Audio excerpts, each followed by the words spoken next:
before last, we both warned of that because we could see the setup. And while I was there, he's getting phone calls and threats from Netanyahu. I mean, while I'm with him the night before. And the phones just ring, ring, ring, ring, threat. All because he's like, hey, let's not go to full war with Iran. Oh, you're Hitler. Oh, you're an anti-Semite. Oh, you better stop or we're going to get you. And Tucker's like, my God, I'm a friend of Israel. These people are destroying Israel. What do you think we ought to do? And we're like 3-hour dinner, like talking about it.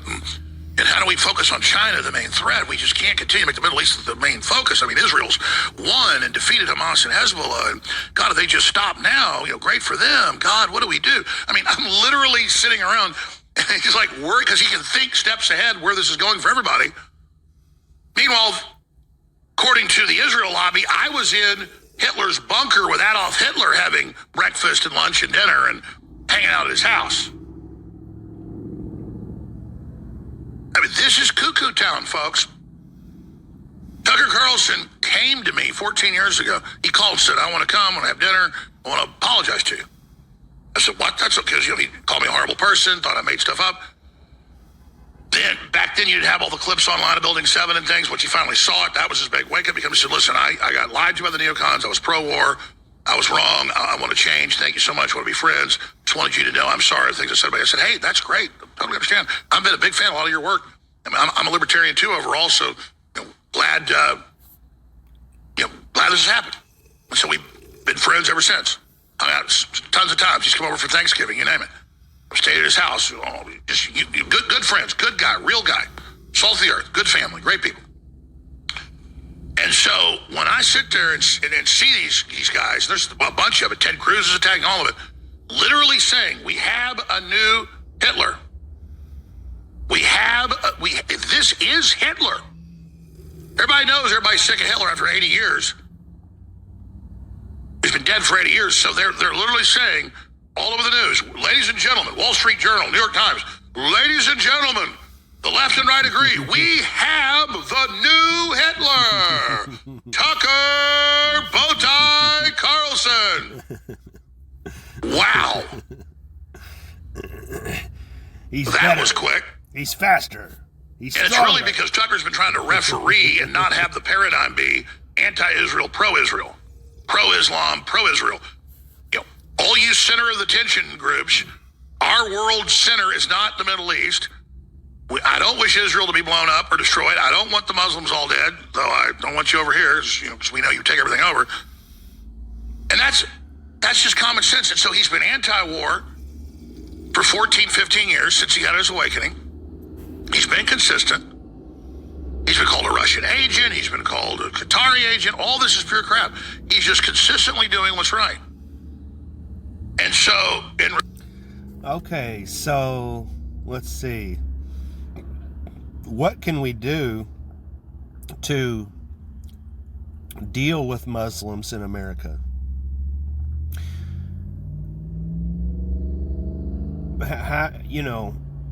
I don't accept these labels very often. I happen to live in America, but I think it was founded by these Zionists. America and Israel are like this. All the nations are controlled by these satanic secret societies toward this Zionist end, to where they have this prophecy that they have to get the whole world to hate them.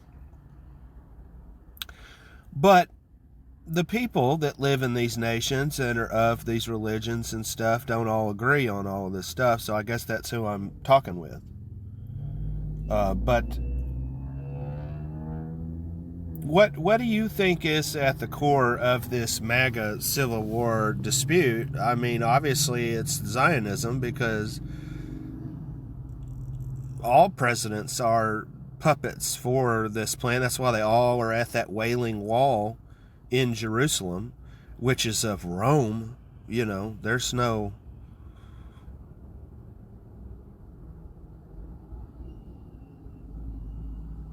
There's no validity to this modern state of Israel. The word Jew is made up. Their whole personality is made up. Most of them are atheists. And really, aren't you talking about all the Abrahamic faiths when you talk about the other? And then you got to include all this United Nations humanism and environmentalism. That's all in there too. So they're all controlled. The Gnostics are controlled.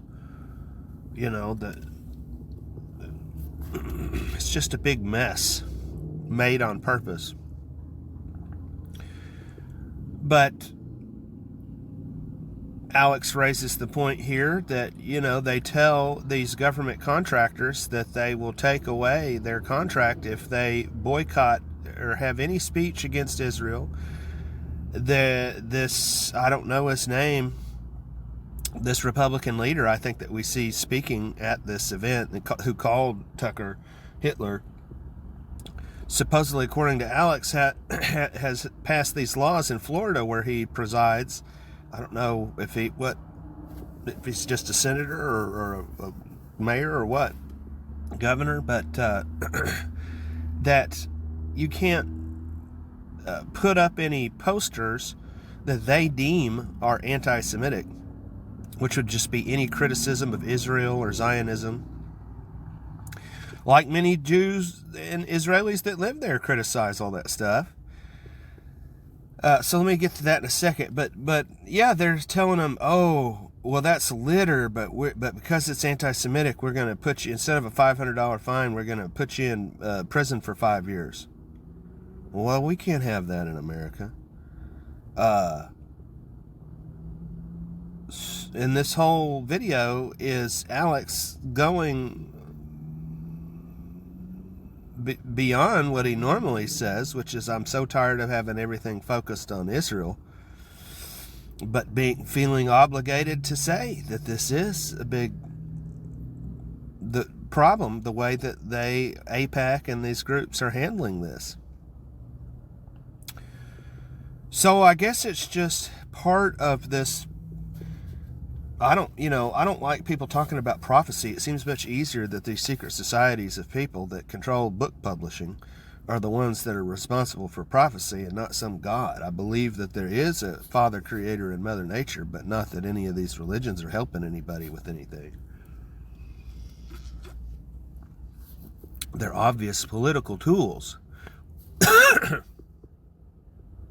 You know, some guy was chatting on Twitter when I said that the satanic mafia is in charge. I don't even remember the context, but then he's like, I was a missionary in Nigeria for 15 years. Well, so what?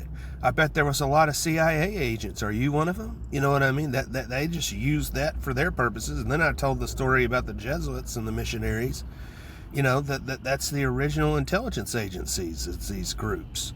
Just like how the bankers became powerful because they were in a position to know what was going on in the greater world more so than government, which is more locally focused, I presume.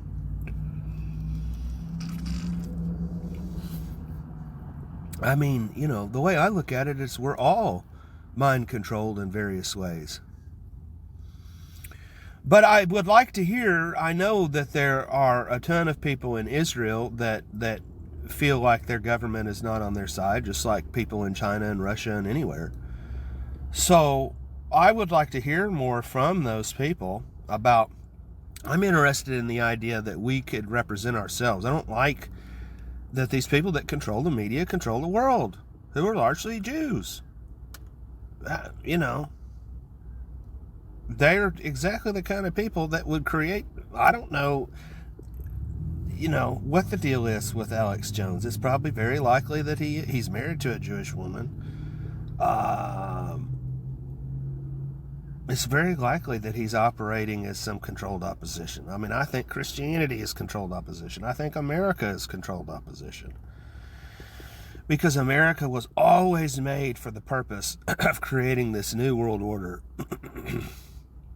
which involves all this technology and this religion of being God's chosen people. What's the difference between saying you're God's chosen people, which is this radical Zionism, and then being, the Nazis literally stole that master race ideology from them. And then that's what you learn about all this secret society stuff. Is what's the difference between Christianity telling you that the God is your master and you're his slave, which is the same thing is what it's saying, and then that's what magic and all this is, you want to be this master through your will. Well, you're going to have to sublimate other people, humiliate, to get them in that slave position for you to be a master. So that's the main product that's being sold everywhere.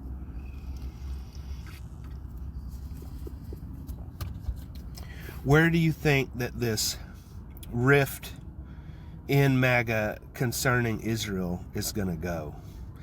I would hope, I guess, that it might be a positive thing if Trump were planning to make some kind of American Christian third-party solution with Israel, so that Israel manages it, the Palestinians manage it, and we manage it, since we've got so much. It's much more of a deficit than a positive to be aligned with them.